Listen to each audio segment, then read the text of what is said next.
ጊዜ የሰው ልጅ ሊታመንበት የሚችለው ብዙ ነገሮች አሉ።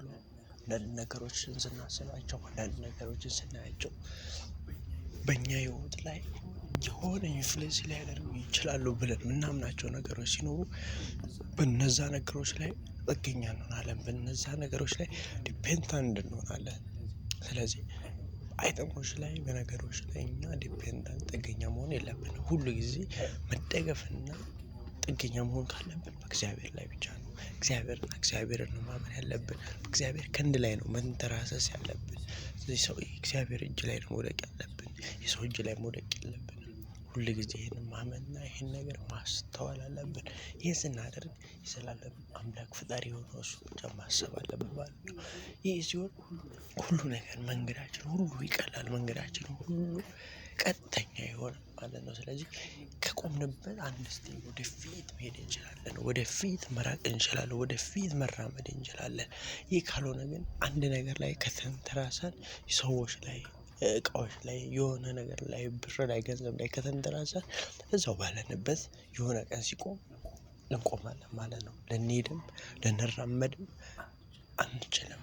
ያ እንዳይሆንብን በእግዚአብሔር መታመን በእግዚአብሔር መደገፋችን ዋናው አላማችን ሊሆን ይችላል ማለት ነው። ስለዚህ ይሄን ብናደርግ እኔ አስባለሁ እኔ አሳስባችኋለሁ። ይህ እንዳይሆን እናንተ ራሳችሁ በእግዚአብሔር ብቻ ታመኑ። ሁሉ ነገር ቀሪ ነው። ሁሉ ነገር አላፊ ነው። ሁሉ ነገር የማይሆን አቅጣጫ ነው።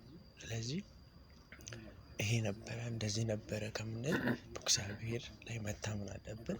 ነገሮቻችን ሁል ጊዜ ማስኬድ አለብን።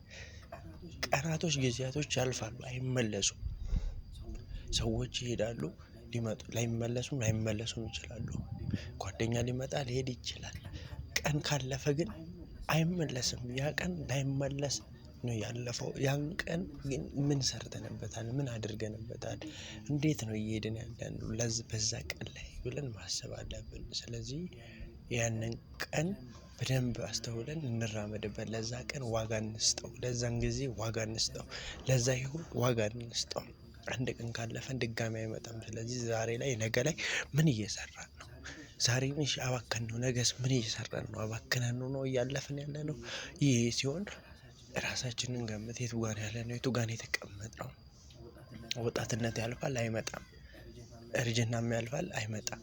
ልጅነትም ነበረ አለፈ አልመጣም። ድጋሚ አልመጣም። ስለዚህ ቀናቶች ጊዜያቶች እድሜያችን የሆነ ነገራችን ያልፋል አይመጣም።